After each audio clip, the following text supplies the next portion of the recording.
함께 나눌 하나님의 말씀 이사야서 42장 1절로부터 4절입니다. 한 절씩 나눠서 봅시다. 내가 붙드는 나의 종, 내 마음에 기뻐하는 나의 택한 사람을 보라. 내가 나의 신을 그에게 주었는즉 그가 이방의 공의를 베풀리라. 그는 외치지 아니하며 목소리를 높이지 아니하며 그 소리를 도리에 들리지 아니하며 상한 갈대를 꺾지 아니하며 꺼져가는 등불을 끄지 아니하고 진리로 공의를 베풀 것이며 그는 쇠하지 아니하며 낙담하지 아니하고 세상에 정의를 세우기에 이르리니 섬들이 그 교훈을 앙망하리라. 아멘. 아멘. 오늘 말씀 속에서 중요하게 기억해야 될 구절이 있다면 3절입니다. 3절. 상한 갈대를 꺾지 아니하며 꺼져가는 등불도 끄지 아니하다. 진리로 공의를 베풀 것이며 주님께서 하실 말씀입니다. 그래서 오늘 설교의 제목도 상한 갈대와 꺼져가는 심지 이런 제목으로 하나님의 말씀을 나누고자 합니다. 예수를 믿고 난 후에 신앙생활을 하는 데 있어 가장 큰 숙제는 무엇일까? 어떤 것을 갖고 있을까? 신앙 성숙에 대한 문제가 가장 큰 문제입니다. 사실 믿고는 있어요. 믿고는 있으나 믿는다는 사실, 그 사실이 자신에게 아무런 힘이 되지 못한다는 데 문제가 있어요. 믿는데 그 믿는 사실이 나의 생활에, 나의 생각에 아무런 힘이 되지 못하는 데 문제가 있어요. 주기도문과 사도신경을 줄줄이 외워요. 성경에 기록된 많은 말씀을 줄줄이 외고 그것이 사실임을 분명히 믿습니다. 그럼에도 불구하고 그런 신앙 고백을 갖지 못하는 세상 사람들, 그 세상 사람들과의 사이에 아무런 차이가 없다는 데 문제가 있다는 거죠. 구태여 차이를 찾는다면 세상 사람들과 우리 믿는 자에게의 관계에서 차이를 찾는다면 단지 신앙의 형식만을 소유하고 있다는 것. 이것이 아마 차이라면 차이일 것입니다. 신앙의 내용 이전에 신앙의 형식입니다. 그래서 하나님의 뜻대로 살기를 원하는데, 그렇게 원해요. 우리가 그렇게 마음이 없는 건 아니에요. 마음을 원하는데 그렇게 애씀에도 불구하고 마음대로 되지 않는 것, 이것이 문제입니다. 그래서 왜 그렇게 마음대로 되지 않을까? 왜일까? 각자에게 한번 각자가 질문을 한번 해보세요. 질문을 이제 스스로에게 질문하는 거예요. 살인하지 마라. 간음하지 말라. 혹은 원수를 사랑하라. 이런 말씀들에 공감이 갑니까?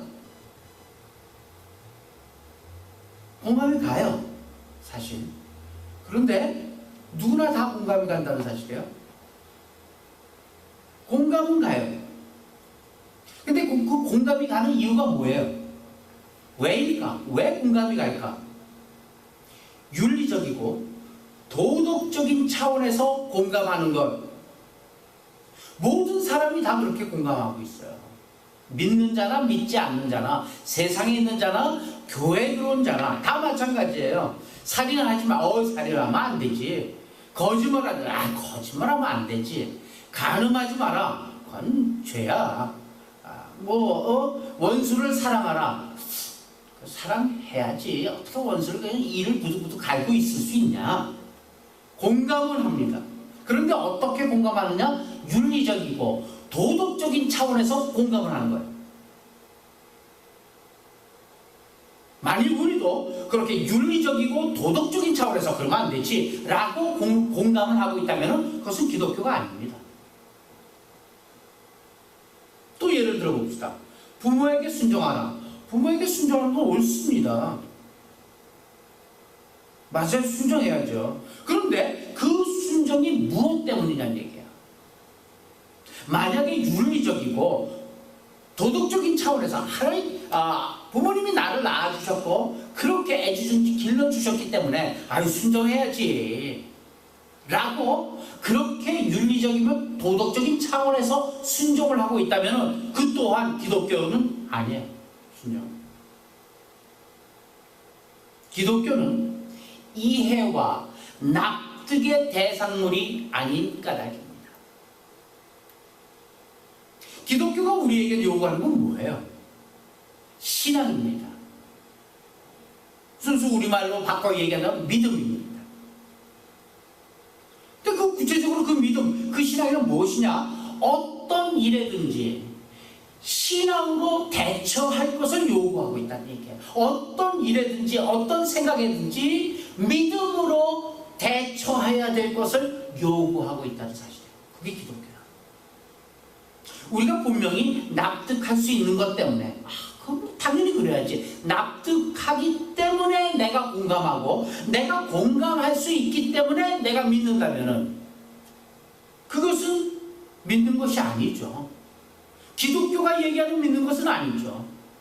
이해하고 납득하는 차원의 것이죠. 누구나 다 할 수 있어요. 그 안에서 기독교를 찾는다면 우리는 기독교를 잘못 알고 있는 것입니다. 그렇게 믿는 것 때문에 그런 쪽에서 납득하고 이해하고 따르고 있는 것 때문에 우리로 하여금 우리의 신앙생활이 성장하지 못하는 그런 발목을 잡는 큰 약점이 되고 있다는 사실. 그것이 우리 그 기독교인들이 갖고 있는 약점이에요. 오늘 말씀 3절에서 뭐라고 그래요? 너희는 상한 갈대다. 너희는 꺼져가는 등불이다. 이렇게 얘기하고 있어요. 이것이 얼마나 중요한 얘기인지 몰라요, 사실은. 그리고 얼마나 무서운 말씀인지 모릅니다. 자, 성경은 우리더러 살인하지 말라, 원수를 사랑하라 이렇게 말할 때 우리가 그렇다. 우리가 예수 믿는 사람인데 뭔가 좀 다른 데가 있어야지. 살인하지 않는 정도가 아니라 그 원수를 살인할 필요가 있는 그 원수라도 사랑하는 지경까지 나아가야지. 이렇게 공감하는 그 생각이 살인하는 게 옳지 않다는 기준에서 공감되어서는 안 된다 이 얘기예요. 그것이 세상 사람들과 우리 기독교인들과 달라야 되는 부분이다. 지금 우리를 고발하고 있어요, 성경이. 이사야서 41장 3절에서 뭐를 고발? 너희는 상한 갈대다, 꺼져가는 심지다, 이렇게 얘기하고 있어요. 그것은 곧 우리의 기초가 어디에 있는가, 이것을 밝혀주는 말씀입니다. 먼저 우리는 상한 갈대라고 그러지 않습니까? 상한 갈대. 땅 중에서 갈대가 자라는 땅이 있어요. 그 땅은 뭐예요? 황무지입니다. 황무지. 우리 이 자연과 가깝지 못하잖아요. 뭐 저 역시 마찬가지입니다만 갈대가 자라는 곳은 대부분 황무지래요. 맞죠? 농사 지을 수 없는 땅, 버려진 땅, 혹은 저주받은 땅, 거기에서 갈대는 자랍니다.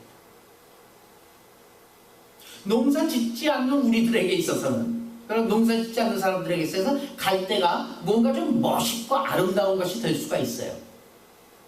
갈대 이렇게 이 구글에 찍어 한번 쳐보세요. 그리고 이 이미지를 보세요. 멋진 석양 속에 달빛에 비추인 실루엣으로 나타나는 갈대 멋있는 그림들이, 멋있는 사진들을 많이 볼 수가 있습니다. 그것은 농사 짓지 않는 사람들에게 보여지는 갈대죠. 그러나 실제적으로 농사 짓는 사람에게 있어서는 갈대란 지겨운 잡초예요. 잡초. 없애버려야 되는 거예요. 게다가 그 갈대가 어떻게 되어 있다고요? 꺾여 있다고요. 상해 있다. 있지 않습니까? 그죠? 상한 갈대다. 꺾여 있어요, 갈대가. 가장 저주받은 모습으로 표현되는, 그렇게 저주받은 모습을 상징하고 있는 그 갈대.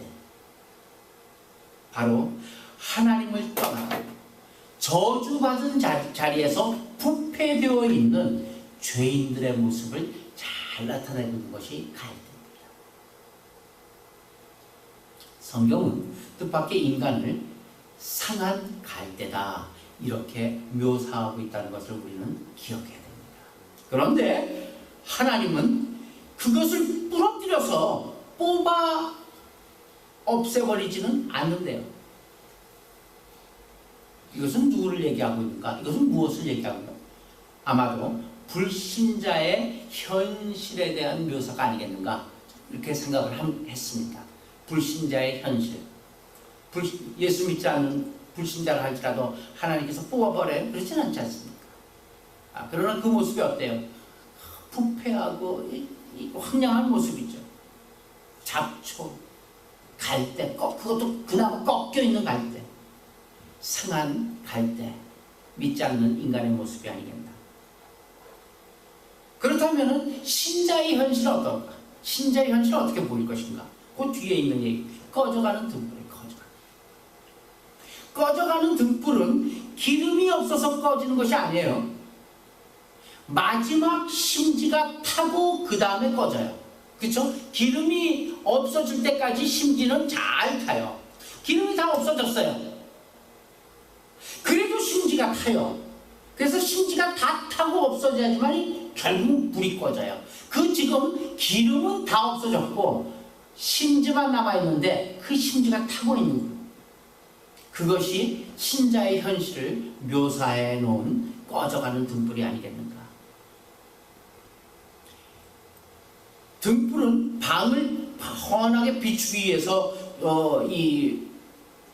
불 피워두는 것인데, 그나마 심지가 탈 때는 불빛을 내는 게 아니잖아요. 연기만 나요. 연기만.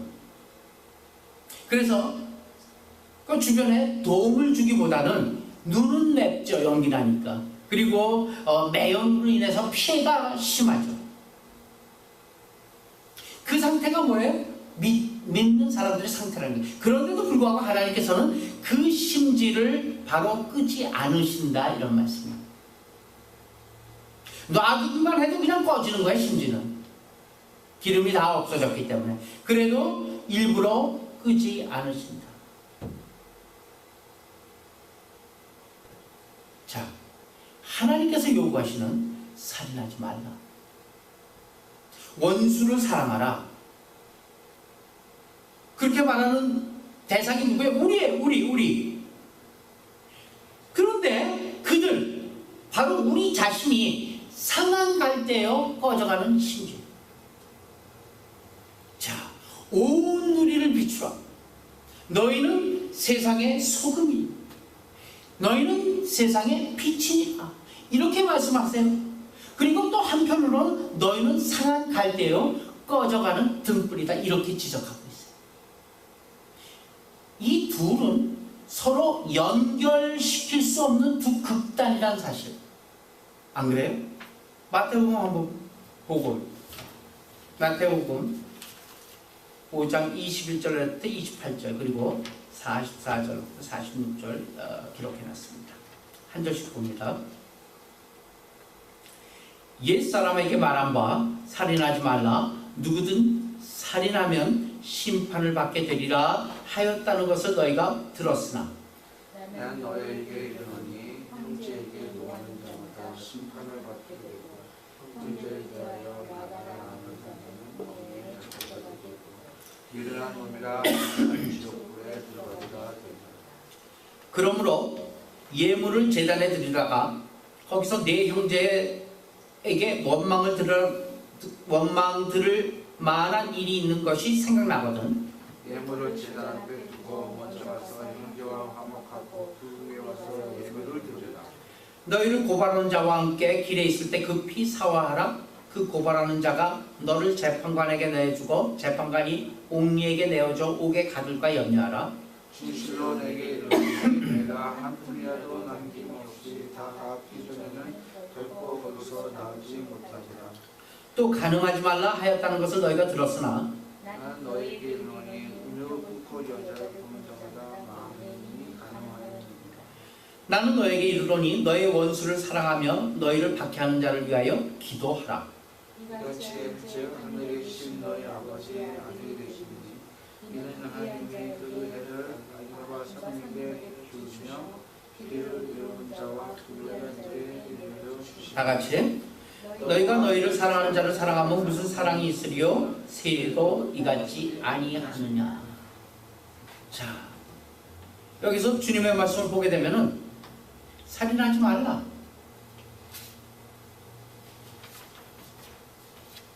원수를 사랑하라, 이렇게 얘기하고 있어요. 그리고 오늘 본문은 너는 상한 갈대, 꺼져가는 등불이, 두 극단입니다. 이 시점에서 우리가 바라보는 하나님의 요구, 원수를 사랑하라, 간음하지 말라, 혹은 또 뭐죠? 살인하지 말라. 이런 하나님의 요구는 성취 가능한 요구일까 아닐까? 불가능한 거예요. 성취 불가능한 요구예요. 왜? 우리가 뭐라고요? 상한 갈대라잖아요. 그렇죠? 꺼져가는 심지밖에 안 남은 등불이에요. 그 등불이 무슨 원수를 사랑할 수 있고 살인을 하지 않을 수 있고 뭐 간음하지 말라는 걸 갖다 말씀을 지킬 수 있습니다. 오늘 우리가 생각해 보고자 하는 것이 바로 이 점입니다. 하나님께서 살인하지 말며 원수를 사랑하라 하고 명령하시는 그 명령은 내가 성취할 만한 수준 속에서 요구된 것으로 이해하고 있는 신자가 있다면 그 신자에게 신앙의 설 자리가 있다 없다. 그 신자에게 믿음의 설 자리가 있다 없다. 없어요. 없어요.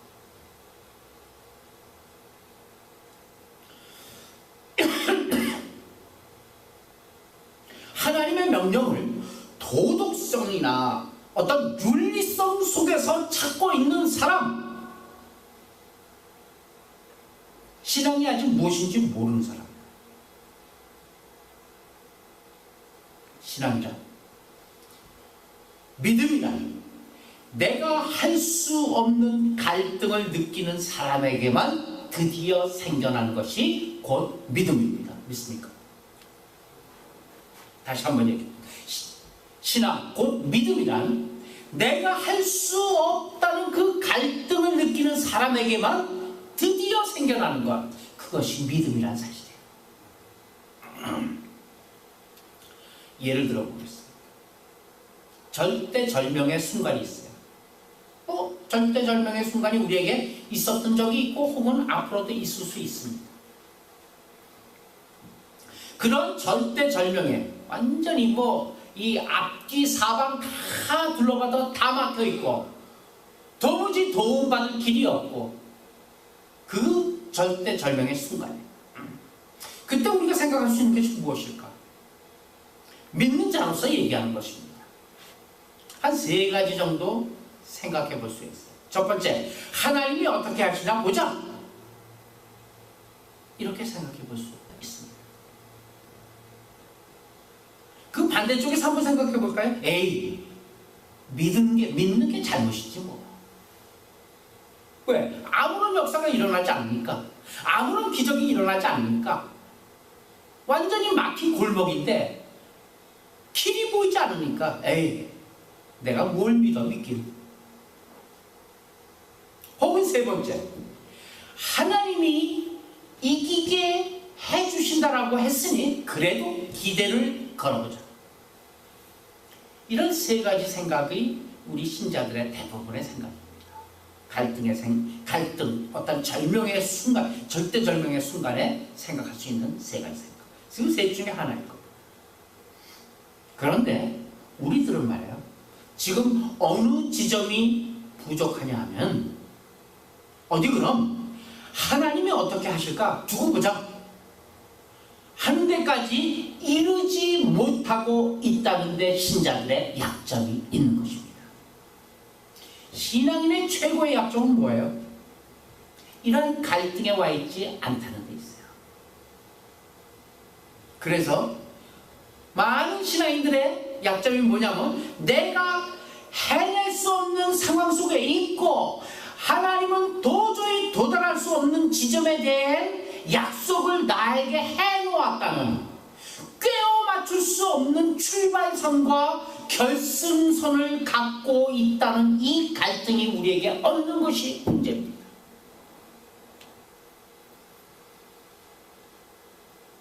나에게 하나님이 약속하시고 선언하신 그 목적지가 있어요. 뭐예요? 원수를 사랑하라, 간음하지 말라, 이러한 많은 목적지예요. 그런데 그것을 이루어야 할 나의 너무도 처절한 절망적인 현재의 모습, 내가 과연 그럴 수 있을까? 어림석분도 없어요. 도저히 꿰어 맞출 수 없는 이 불연속선이에요.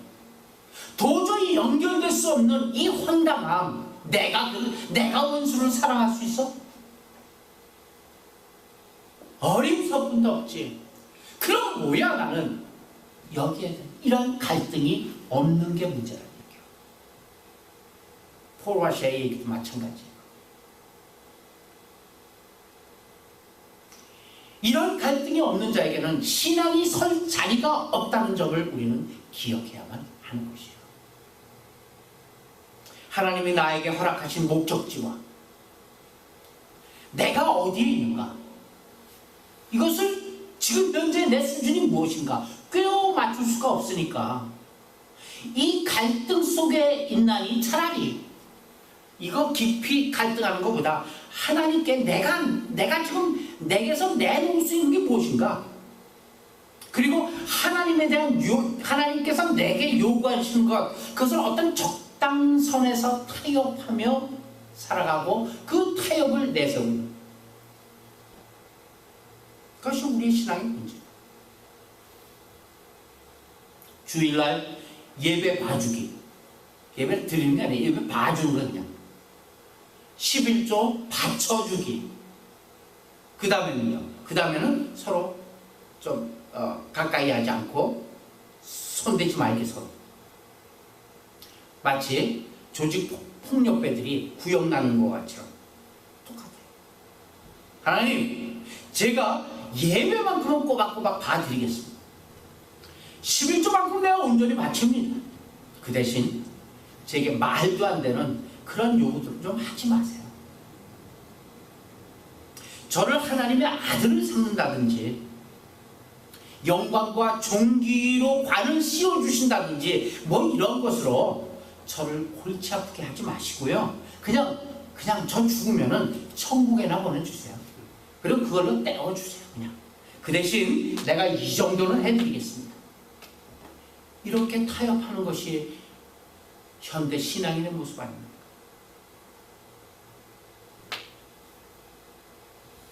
갈등을 싫어하고 있다는 사실을 인정해야 돼요. 갈등이 없어요. 믿음의 영역에 대한 갈등이 없어요.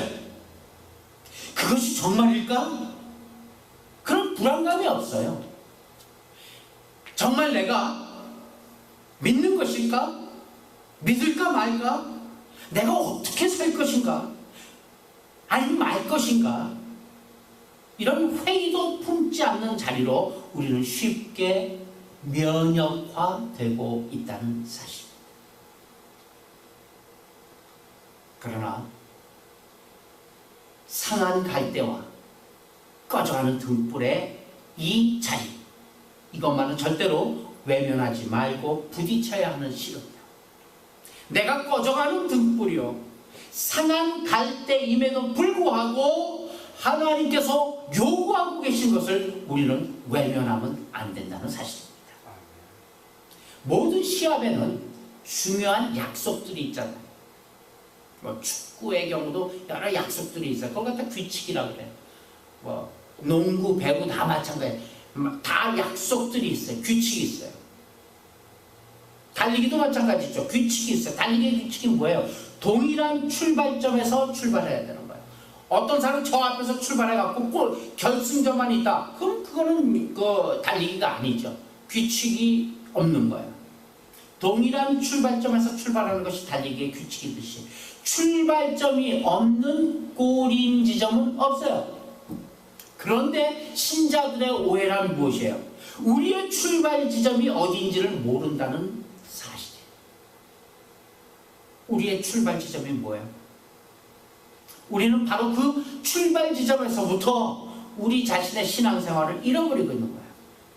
출발 지점을 그래서 우리가 할 수 있는 수준에서의 시작이라고 생각해요. 괜찮은 수준에서부터 시작을 하는 걸로 생각하는 거예요.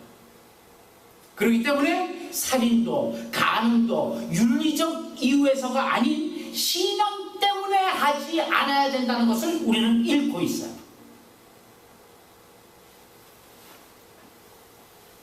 살인도 거짓말도 그 모든 것도 하나님께서 말씀하신 것도 신앙 때문에 하지 말아야 된다는 사실입니다. 믿습니까? 도덕성 때문에 참는 것이 아니에요. 어떤 윤리성 때문에 피해가는 것이 아니에요. 하나님이 나의 주시요 나의 대장이시기 때문에 그 하나님 때문에 못하는 것입니다. 믿습니까? 이해나 납득이 아닌 그분이 옳다면 그것이 옳은 것이에요. 그분이 틀렸다면 내 생각이 아무리 옳더라도 그것은 틀린 것입니다. 믿습니까? 이것이 신앙이에요. 왜냐고요? 나는 우리가 기억해야 될 것 나는 뭐라고요? 꺼져가는 심지이기 때문에 그래요. 우리가 호롱불에 기름 많은 심지가 아니에요. 꺼져가는 심지예요. 그런데 그런 수준의 나에게 하나님이 나의 주인이 되어 주셨습니다. 그래서 우리는 좌절하지 않습니다. 내가 무슨 힘이 있고 지혜가 있고 능력이 있어서 좌절하는 것이 아니에요. 나 자체만 볼 때는 다 좌절의 연속이에요. 힘이라고는 조금도 없어요. 날마다 후회하고 후회해야 될 입장이에요. 그럼에도 불구하고 하나님께서 나의 주인이 되셨기 때문에 우리는 좌절하지 않습니다. 그리고 내가 하나님을 저버릴 수 없기 때문에 우리는 가야만 합니다. 왜요? 그분이 나를 잡고 있는 한, 나를 붙잡고 있는 한 그분에게서 나를 빼앗을 존재가 이 세상에는 없다는 것을 성경에 말씀하시고 있고 믿기 때문입니다. 내가 그것을 알기 때문에 꺼져가는 심지일망정 그분이 나의 주인이시기 때문에 나는 하나님을 저버릴 수 없습니다. 이것이 우리가 기억해야 될 출발점. 우리의 출발점을 잘 기억합니다. 원수를 사랑하라는 것은 도저히 내가 도달할 수 없는 지점이에요. 나 혼자서. 하지만 하나님께서 늘 웃으시면서 원수를 사랑하라고 내게 말씀하십니다. 때문에 언젠가는 되겠지. 나는 못하지만 그분이 하라시는데 하라고 하시는 분이 어떻게든 해주시겠지. 꺼져가는 심지를 끄지 않아 하시는 분이 어떻게든 해결해 주시겠지. 이것이 믿음. 이런 신앙이 요구되는 것입니다. 우리 모두의 신앙이 좌절에 마땅한 자리에서 요구되고 있다는 이 감격을 모르는 데 문제가 있는 거예요. 그래서 내가 할 수 있는 어떤 자리로 오해를 한 거야. 이제 이 정도는 내가 할 수 있어. 그렇게 오해해서 출발한 자는 누구든지 예외 없이 목적지에 도달하지 못합니다. 왜? 그 할 힘이 우리에게 없기 때문에 그래요. 그래서 돌아오는 것은 뭐예요? 절망밖에 없는 거예요. 소망과 희망에서 시작하지만 절망밖에 없는 것입니다. 그러나 절망에서 시작한 자에게는 희망이 있는 것입니다. 좌절이 마땅한 출발점인 줄 모르는 사람은 스스로 은폐하고 살 수밖에 없어요. 그것이 신앙생활을 시작하지 못하게 하는 사단의 방법이라는 사실. 상한 갈대요, 꺼져가는 심지로부터 출발된 자가 제대로 된 자인 것입니다. 나로부터 출발된 것으로 자기가 도달할 수 없다는 것을 확인하는 자리까지 하나님은 우리를 몰아붙이고 계신다는 사실을 믿으시길 바랍니다. 결국 하나님 앞에 무릎 꿇고 항복하며 하나님 앞에 나올 때까지 하나님께서 몰아붙이시는 거예요. 하나님, 제가 꺼져가고 있습니다. 제 심지는 거의 다 타버렸습니다. 도와주세요. 그런 기도가 하나님이 끄지 않으시겠다는 약속, 그 약속을 근거로 기도되고 그렇게 고백이, 그러한 절규가 우리의 마음에서 나와야 될 줄 믿습니다. 기독교의 신앙을 가진, 그 기독교의 신앙을 가짐으로 마음의 평정을 얻고 싶은 것, 그것은 일종의 정신적인 도피입니다. 사실은 예수를 믿는다는 것은 우리에게 이 약속을 하신 하나님 아버지의 능력과 그 방법에 맡겨버리는 삶, 그것을 의미하고 있다는 사실이에요. 우리를 여기서부터 부르셨다는 사실입니다. 지금 우리가 앉아있는 이 자리요, 이 자리는 출발점이 아니에요.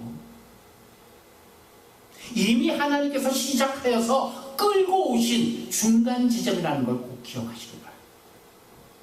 때문에 어디서부터 여기까지 끌려왔는지를 돌아볼 필요가 있어요. 과감하게 하나님 앞에 우리의 생을 맡길 수 있는 그런 신앙의 결단, 결심이 있어야만 하는 것입니다.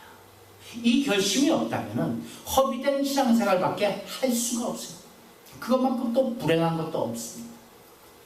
도달해야 될 그 목적지에 도달하기 위해서 오늘 내가 어디 있는지를 알아야 하며, 또 중요한 것은 내가 어디서부터 시작한 것도 분명히 알아야 합니다. 그래야지만이 거기를 어떻게 갈지, 어떻게 가는 것인지를 우리가 깨닫게 되는 것입니다. 갈 길을 다 알 수는 없습니다. 그러나 하나님께서는 그 길을 가게 하실 것입니다. 그러나 하나님께서는 우리를 이끌어, 안 되면은 호차리를 들어서라도 그 길까지 이끌어 주실 줄 믿습니다. 이런 믿음으로 하나님을 의지하며 살아가는 것. 신자는 나를 믿지 않고 하나님을 의지하며 매 순간순간에 발걸음을 옮기는 사람, 그 사람이 곧 신자인 것입니다. 이러한 믿음에서 시작을 했고 이 자리까지 이끌고 계시는 그 하나님 바라보면서 마지막 발걸음까지 이끌림 받는 우리 모두가 되시길 예수님의 이름으로 축원합니다. 기도합시다.